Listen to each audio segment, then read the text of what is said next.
Hello dear student, આજનો આપણો વિષય છે ગણિત ધોરણ 6 પ્રકરણ 6 પૂર્ણાંક સંખ્યાઓ. હવે આગળના વિડીયોમાં આપણે સ્વાધ્યાય 6.1 જોયું, સંખ્યા રેખા વિશે માહિતી મેળવી, અનુગામી પુરોગામી સંખ્યા વિશે માહિતી મેળવી. એ ઉપરાંત કેવી રીતે નિશાનીનો ઉપયોગ કરાય, સંખ્યા રેખા પર ગણતરી કઈ રીતે કરાય એ આપણે જોયું અને સંખ્યા રેખા પર દર્શાવવાની રીત પણ આપણે જોઈ. આ વિડીયોમાં આપણે પૂર્ણાંકોનો સરવાળો કેવી રીતે કરીશું એની માહિતી મેળવીશું. તો વિડીયોની શરૂઆત કરીએ.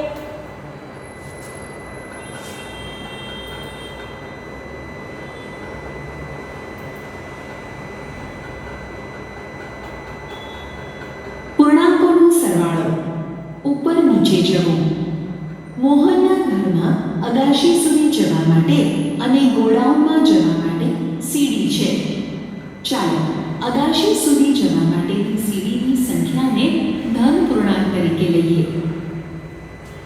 તમારા પાઠ્યપુસ્તકમાં તમે બધા ધ્યાન આપજો તો તમને વધારે સમજ પડશે. ખાલી વિડીયો જોવાથી ખબર નહીં પડે, તમારે પાઠ્યપુસ્તક જોડે રાખવી પડશે. તો પાઠ્યપુસ્તકમાં તમે આવી રીતે આપેલું છે કે અગાશી જમીનની સપાટી છે, નીચે ગોડાઉન છે. ઉપર જવા માટે આપણે જોઈએ 0 થી 8 અંક આપ્યા છે અને નીચેનું જોઈએ અને નીચે ગોડાઉનમાં જવા માટેની સીડીની સંખ્યાને ઋણ પૂર્ણાંક તરીકે લઈએ તથા ઉપરની તરફ જવું હોય તો કયા પૂર્ણાંક લેવાય? ધન. નીચેની તરફ જવું હોય તો ઋણ પૂર્ણાંક. જમીનની સપાટીથી નિરૂપણ સંખ્યાને 0 તરીકે લઈએ. આપેલા પ્રશ્નોના ઉત્તર આપો અને તમારા ઉત્તરોને પૂર્ણાંકોમાં રૂપાંતર કરો. એ. જમીનની સપાટીથી 6 સીડી ઉપર ચઢો, તેને +6 વડે દર્શાવાય. બી. જમીનની સપાટીથી 4 સીડી નીચે ઉતરો, તેને -4 વડે દર્શાવાય. સી. જમીનની સપાટીથી 5 સીડી ઉપર ચઢો અને ફરી ત્યાંથી 3 સીડી ઉપર ચઢો, તેને +5 +3 8 વડે દર્શાવાય. વિદ્યાર્થી મિત્રો, શું કીધું? ઉપરની તરફ જઈએ તો પ્લસ, નીચેની તરફ જઈએ તો માઇનસ. હવે એવું કીધું કે પહેલા 5 સ્ટેપ, તો 5 તો +5, ફરીથી એનાથી આગળ 3 સ્ટેપ, તો +5 વત્તા +3, તો 5 વત્તા 3 કેટલા થાય? તો 8 થાય. તો જવાબ શું આવશે? બંને ધન છે તો અહીંયા આવશે +8. ડી. જમીનની સપાટીથી 8 સીડી નીચે ઉતરો અને ફરી ત્યાંથી 5 સીડી ઉપર ચઢો, તેને -8 + 5 -3 વડે દર્શાવાય. હવે આમાં શું કર્યું? તમને વિચાર આવવો જોઈએ કે કેમ માઇનસ ના મૂક્યા અહીંયા? કારણ કે 8 સ્ટેપ આપણે નીચે ઉતર્યા તો -8 બરોબર છે, 5 ઉપર ચડ્યા. ઉપરની તરફ જવા માટે શેની નિશાની આવશે? પ્લસની. તો -8 + 5 8 માંથી 5 બાદ કરો, કેટલા રહેશે વિદ્યાર્થી મિત્રો? 3. પણ હંમેશા નિશાની મોટી સંખ્યા પાસે જે હોય એ નિશાની અહીંયા મૂકવાની રહેશે, એટલે ત્યાં માઇનસની નિશાની મૂકી. ઈ. જમીનની સપાટીથી 5 પગથિયાં નીચે જાઓ અને પછી ત્યાંથી 12 પગથિયાં ઉપર વધો, તેને -5 + 12 7 વડે દર્શાવાય. એફ. જમીનની સપાટીથી 7 પગથિયાં ઉપર વધો અને ત્યાંથી 10 પગથિયાં નીચે જાઓ, તેને +7 + -10 -3 વડે દર્શાવાય. એક રમત. એક સંખ્યા પટ્ટી લો જેના પર +25 થી -25 સુધીના પૂર્ણાંક લખેલા હોય. 2 પાસા લો, એમાંથી એક પર 1 થી 6 સુધીની સંખ્યા અંકિત હોય અને બીજા પર 3 પ્લસ ચિહ્ન અને 3 માઇનસ ચિહ્ન અંકિત હોય.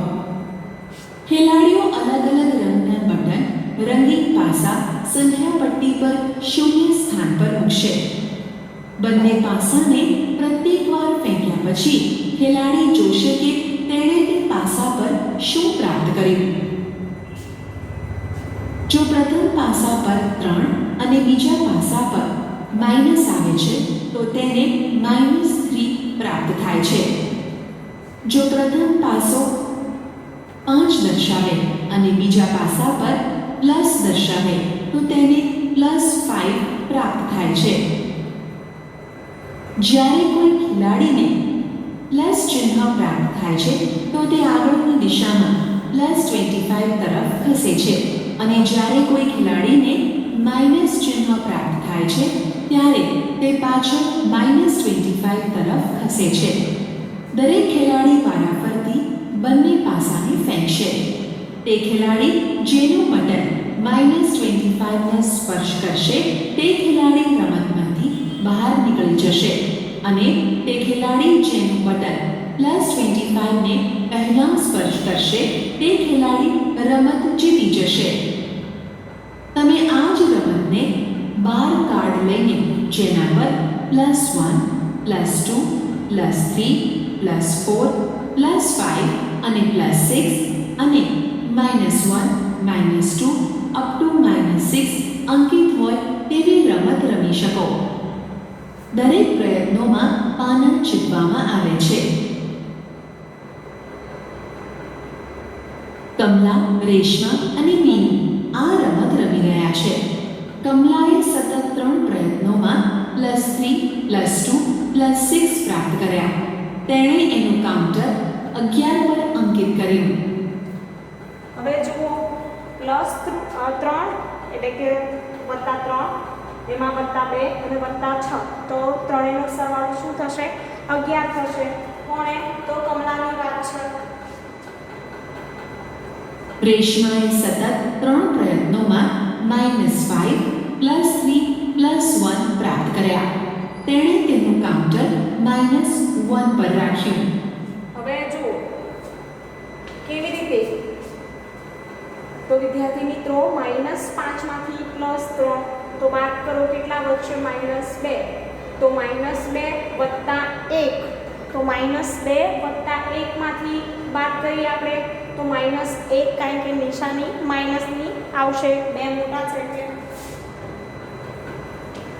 મીનુએ એક સાથે 3 પ્રયત્નોમાં +4, -3, -2 પ્રાપ્ત કર્યા. એનું કાઉન્ટર કયા સ્થાન પર હશે? -1 પર અથવા +1 પર? -1 પર.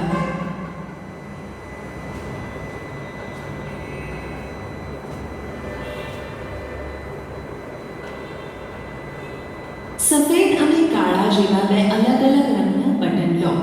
ચાલો એક સફેદ બટનને +1 થી દર્શાવો અને એક કાળા બટનને -1 થી દર્શાવો. એક સફેદ બટન +1 અને એક કાળું બટન -1 ને જોડીને 0 દર્શાવે છે એટલે કે 1 + -1 = 0. હવે તમને ખબર છે +1 અને -1 બરાબર. તો 1 માંથી 1 ઓછા કરીએ તો શું વધશે? 0. અને એમ પણ એ વિરોધી સંખ્યા પણ કહેવાય પ્લસ અને માઇનસ.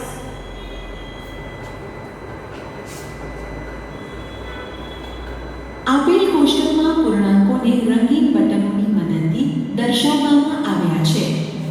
5 રંગીન બટનો છે તેથી આપણે તેને +5 વડે દર્શાવેલ છે. 3 કાળા બટનો છે તેથી આપણે તેને -3 વડે દર્શાવેલ છે. એક રંગીન અને કાળું બટન હોવાથી +1 -1 = 0 વડે દર્શાવેલ છે.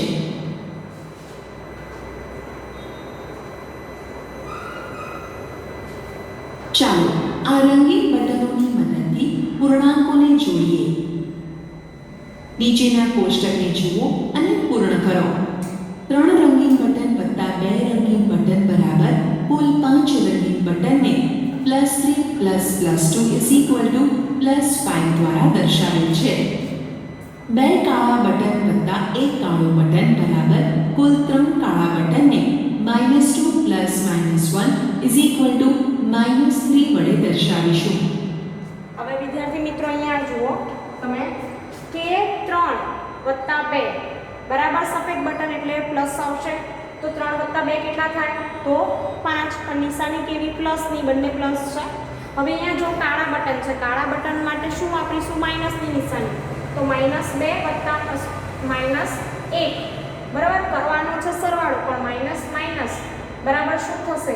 તો પ્લસ થશે. યાદ રાખજો, -2 - 1 એટલે શું થશે? 3. પણ નિશાની શેની મૂકીશું? માઇનસની મૂકવાની છે. 4 રંગીન બટન વત્તા 1 રંગીન બટન બરાબર કુલ 5 રંગીન બટનને +4 + +1 +5 વડે દર્શાવીશું. 4 કાળા બટન વત્તા 2 કાળા બટન બરાબર કુલ 6 આડા બટનને -4 + -2 -6 વડે દર્શાવીશું. જ્યારે આપણે બે ધન પૂર્ણાંક સંખ્યાઓ પ્રાપ્ત કરીએ ત્યારે તેને ઉમેરવું. જેમ કે +3 + +2 +5 3 + 2. જ્યારે બે ઋણ પૂર્ણાંક સંખ્યાઓ પ્રાપ્ત કરીએ ત્યારે તેને ઉમેરવું, પરંતુ ઉત્તરમાં ઋણ ચિહ્ન લગાવો. જેમ કે -2 + -1 = -2 + 1 = -3.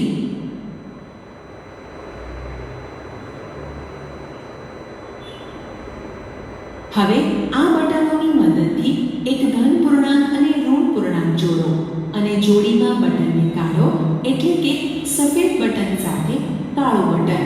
ત્યાર પછી +1 + -1 = 0. બાકીના બટનોને તપાસો. A -4 + +3 = -1 + -3 + +3 = -1 + 0 = -1. B. વિદ્યાર્થી મિત્રો અહીંયા જો કેવી રીતે ગણતરી કરી છે. તો -4 વત્તા +3. તો -4 માટે વિચારીએ તો -1 - 3 બંનેનો સરવાળો કરીએ તો શું મળશે? -4 મળે.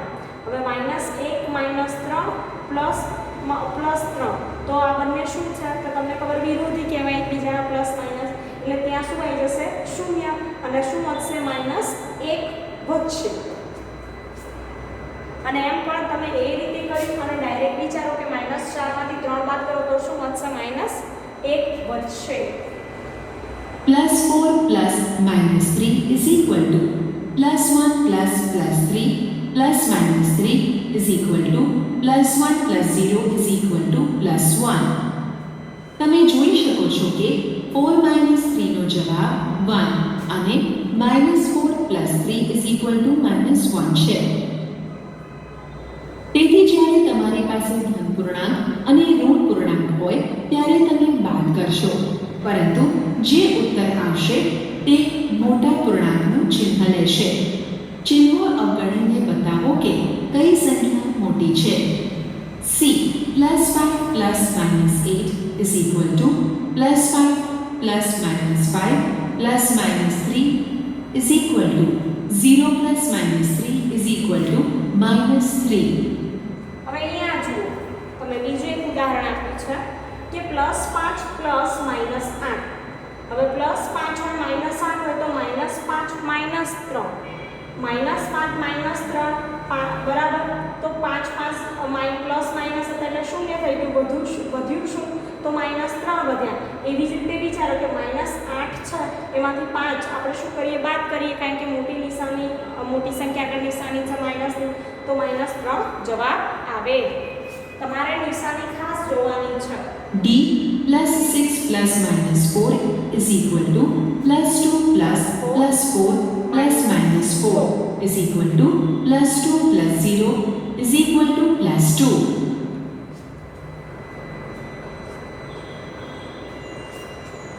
સંખ્યા રેખા પર પૂર્ણાંકોનો સરવાળો. અલગ અલગ રંગોના. હવે વિદ્યાર્થી મિત્રો, જ્યારે તમને એવું કહેવામાં આવે કે સંખ્યા રેખા પર સરવાળો કરો કે સંખ્યા રેખા પર બાદબાકી કરો, તો તમારે ગણતરી તો કરવાની છે, પણ ડાયરેક્ટ ગણતરી નથી કરવાની. એમાં સંખ્યા રેખા દોરવાની છે, એની પર દર્શાવવાનું અને ત્યારબાદ નીચે ગણતરી કરવાની રહેશે.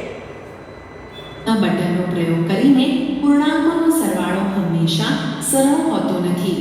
શું આપણે સરવાળા માટે સંખ્યા રેખાનો ઉપયોગ કરી શકીએ? ચાલો સંખ્યા રેખા પર 3 અને 5નો સરવાળો કરીએ. સંખ્યા રેખા પર આપણે પહેલા 0 થી 3 સુધી પહોંચવા માટે 3 પગલાઓની જમણી બાજુ ખસીએ છીએ. પછી આપણે 3ની જમણી બાજુએ 5 પગલાઓ ખસીએ છીએ અને 8 સુધી પહોંચીએ છીએ. વિદ્યાર્થી મિત્રો અહીંયા જુઓ કે 3 વત્તા 5 બરાબર કેટલા? 3 વત્તા 5. તો આપણે સંખ્યા રેખા દોરી હોય તો પહેલા 0 થી 3 સુધી ગયા, કારણ કે આપણી પહેલી સંખ્યા કઈ છે? 3 છે. એ 3માં આપણે કેટલા ઉમેરવાના? 5 ઉમેરવાના છે. સરવાળો હોય તો ફરી યાદ કરાવું, કઈ બાજુ જવાનું? જમણી બાજુ. બાદબાકી હોય તો કઈ બાજુ જવાનું? ડાબી બાજુ. અહીંયા સરવાળો છે, 3ની જમણી બાજુ 5 પગલાં ખસતા. કેટલા પગલાં? પાછળની સંખ્યા હોય એટલા પગલાં ખસવાનું. તો 3ની જમણી બાજુ 5 પગલાં ખસતા શું જવાબ આવે છે? 8 જવાબ આવે. તો તમારે આવી રીતે દર્શાવવાનું અને પછી નીચે જવાબ લખવાનો. તેથી આપણે 3 + 5 = 8. ચાલો સંખ્યા રેખા પર -3 અને -5 નો સરવાળો કરીએ. હવે -3 - 5 નો સરવાળો ઋણ છે, બરોબર? વચ્ચે સરવાળો કરવાનો છે, નિશાની સરવાળાની આપી છે. તો -3 અહીંયા છે. -3 થી 5 પગલાં કઈ બાજુ જવાનું? ડાબી બાજુ. તો ડાબી બાજુ જઈએ તો શું આવશે? ચલો જોઈએ. સંખ્યા રેખા પર આપણે પહેલા 0 થી -3 સુધી પહોંચવા માટે 3 પગલાં ડાબી બાજુએ ખસીએ. બરોબર. પછી આપણે -3ની ડાબી બાજુએ 5 પગલાઓ ખસીએ છીએ અને -8 સુધી પહોંચીએ છીએ. આમ -3 + -5 = -8. આપણે અવલોકન કરીએ છીએ કે જ્યારે આપણે બે ધન પૂર્ણાંક ઉમેરીએ છીએ ત્યારે પરિણામ ધન પૂર્ણાંક છે. જ્યારે આપણે બે ઋણ પૂર્ણાંક ઉમેરીએ છીએ ત્યારે પરિણામ ઋણ પૂર્ણાંક છે. ધારો કે આપણે સંખ્યા રેખા પર 5 અને -3 નો સરવાળો શોધવાનો છે. પહેલા આપણે સંખ્યા રેખા પર 0 થી પ્રારંભ કરીને 0ના જમણી બાજુ 5 પગલાં ચાલીએ છીએ. વિદ્યાર્થી મિત્રો +5 - 3. હવે તમને વિચાર આવશે કે શું કરવાનું? તો તમારે વિચારવાનું કે પહેલા કઈ સંખ્યા છે? +5. તો 0 થી જમણી બાજુ જઈએ એટલે આવશે +5. ત્યારબાદ -3. તો શું કરવાનું? કે 3 પગલાં ડાબી બાજુ ખસવાના રહેશે, બરાબર? અને 5ના ડાબી બાજુ 3 પગલાં ચાલીએ છીએ અને 2 પાસે પહોંચીએ છીએ. આ પ્રમાણે +5 + -3 = 2. એ જ રીતે ચાલો સંખ્યા રેખા પર -5 અને +3 નો સરવાળો શોધીએ. આપણે 0 થી શરૂઆત કરીને 0ની ડાબી બાજુએ 5 પગલાં ખસેડીએ છીએ અને -5 પર પહોંચીએ અને ત્યારબાદ આપણે -5ની જમણી તરફ 3 પગલાં ખસેડીએ છીએ અને -2 સુધી પહોંચીએ. આમ -5 + +3 = -2. જ્યારે પૂર્ણાંકમાં ધન પૂર્ણાંક ઉમેરવામાં આવે છે ત્યારે પરિણામ આપેલ પૂર્ણાંક કરતાં વધી જશે. જ્યારે પૂર્ણાંકમાં ઋણ પૂર્ણાંક ઉમેરવામાં આવે છે ત્યારે પરિણામ આપેલ પૂર્ણાંક કરતાં ઓછો થઈ જશે. ચાલો આપણે 3 અને -3 ઉમેરીએ. આપણે પહેલા 0 થી +3 સુધી અને પછી +3 થી આપણે 3 બિંદુ ડાબી બાજુએ ખસીએ છીએ. અંતે આપણે ક્યાં પહોંચ્યા છીએ? આકૃતિમાં 3 + -3 = 0. એ જ રીતે જો આપણે 2 અને -2 ઉમેરીએ તો આપણને 0 પ્રાપ્ત થશે. 3 અને -3, 2 અને -2 જેવી સંખ્યાઓ જ્યારે એકબીજામાં ઉમેરાય છે ત્યારે રકમનો સરવાળો 0 આવશે. એવી સંખ્યાને એકબીજાની વિરોધી સંખ્યા કહેવામાં આવે છે. વિદ્યાર્થી મિત્રો, જ્યારે ધન અને ઋણ સંખ્યા હોય, બરાબર, અને જવાબ 0 મળે તો એ શું કહેવાય? એકબીજાની વિરોધી સંખ્યા. જેમ કે 3 અને -3, 2 અને -2, 1 +1 -1, +5 -5 +6 -6 તેમાં જવાબ શું મળે આપણને શૂન્ય. તો એકબીજાની કેવી સંખ્યા કહેવાય? વિરોધી સંખ્યા કહેવાય.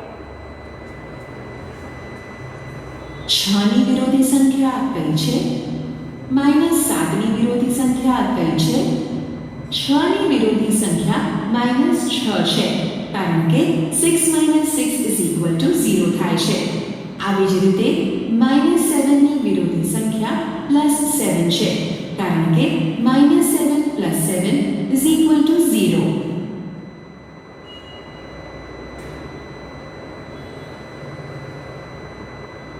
ઉદાહરણ: સંખ્યા રેખાનો ઉપયોગ કરીને પૂર્ણાંક લખો. a -1 માં 4 ઉમેરતા, b 3 માંથી 5 બાદ કરતા. ઉકેલ: a આપણે પૂર્ણાંક જાણવા માંગીએ છીએ જે -1 થી વધારે 4 છે, તેથી આપણે -1 થી શરૂ કરીએ. સંખ્યા રેખા પર -1 થી જમણી બાજુ 4 પગલાં આગળ વધીએ, જેથી મળે 3. તેથી -1 થી વધુ 4 એટલે 3. b આપણે 3 માંથી 5 બાદ કરતા મળતા પૂર્ણાંક મેળવવા ઈચ્છીએ છીએ, તેથી સંખ્યા રેખા પર 3 થી શરૂ કરી 5 પગલાં ડાબી બાજુએ ખસતા -2 મળે છે. તેથી 3 કરતાં 5 ઓછા એ પૂર્ણાંક -2 છે.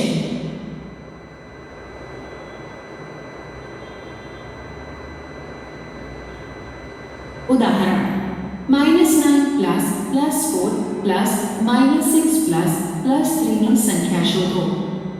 ઉકેલ: આપણે સંખ્યા ફરીથી ગોઠવીએ જેથી કરીને ધન પૂર્ણાંક અને ઋણ પૂર્ણાંકને એકસાથે જૂથબદ્ધ કરવામાં આવે. આપણી પાસે -9 +4 +6 +3 = -9 + -6 +4 +3 જ્યારે આવી સંખ્યા આપી હોય વિદ્યાર્થી 4 અંક, વિદ્યાર્થી મિત્રો 4 અંકની, ત્યારે માઇનસવાળી સંખ્યા એક સાથે, પ્લસવાળી સંખ્યા એક સાથે રાખવાની, જેથી તમને ગણતરી કરવામાં સરળતા રહે. -50 + +7 = -8.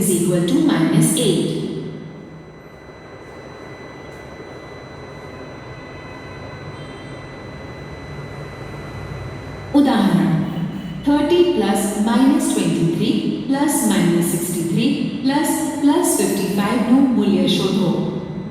ઉકેલ: 30 + +55 + -23 + -63 = 85 + -86 = -1.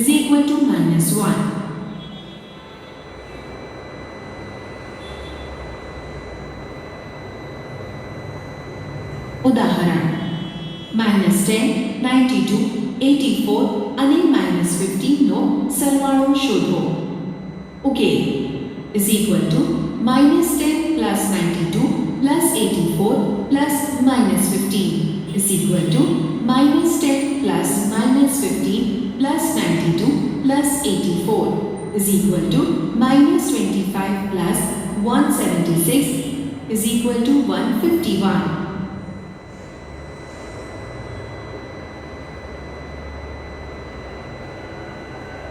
ઉદાહરણ: સંખ્યા રેખાનો ઉપયોગ કરી આપેલા પૂર્ણાંકોનો સરવાળો કરો.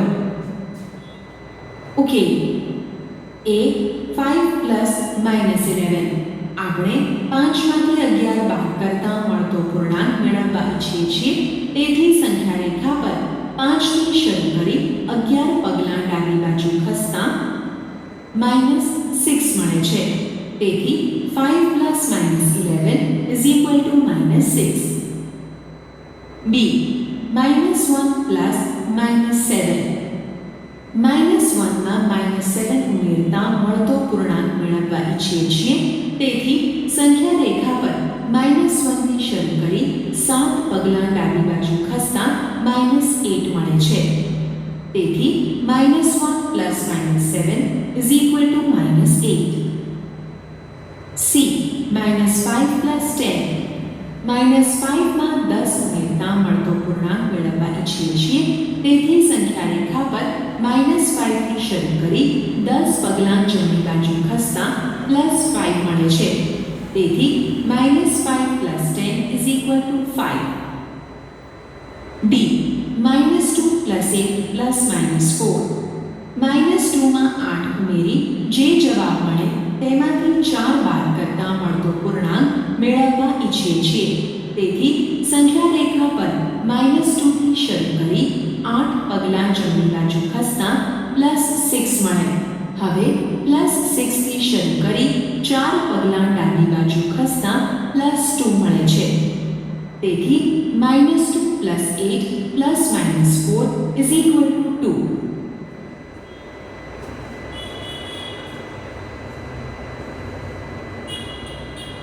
ઉદાહરણ સંખ્યા રેખાનું વિદ્યાર્થી મિત્રો, આ વિડીયોમાં આપણે આટલે સુધી રાખીશું. બીજી માહિતી આપણે આગળના વિડીયોમાં જોઈશું. Thank you.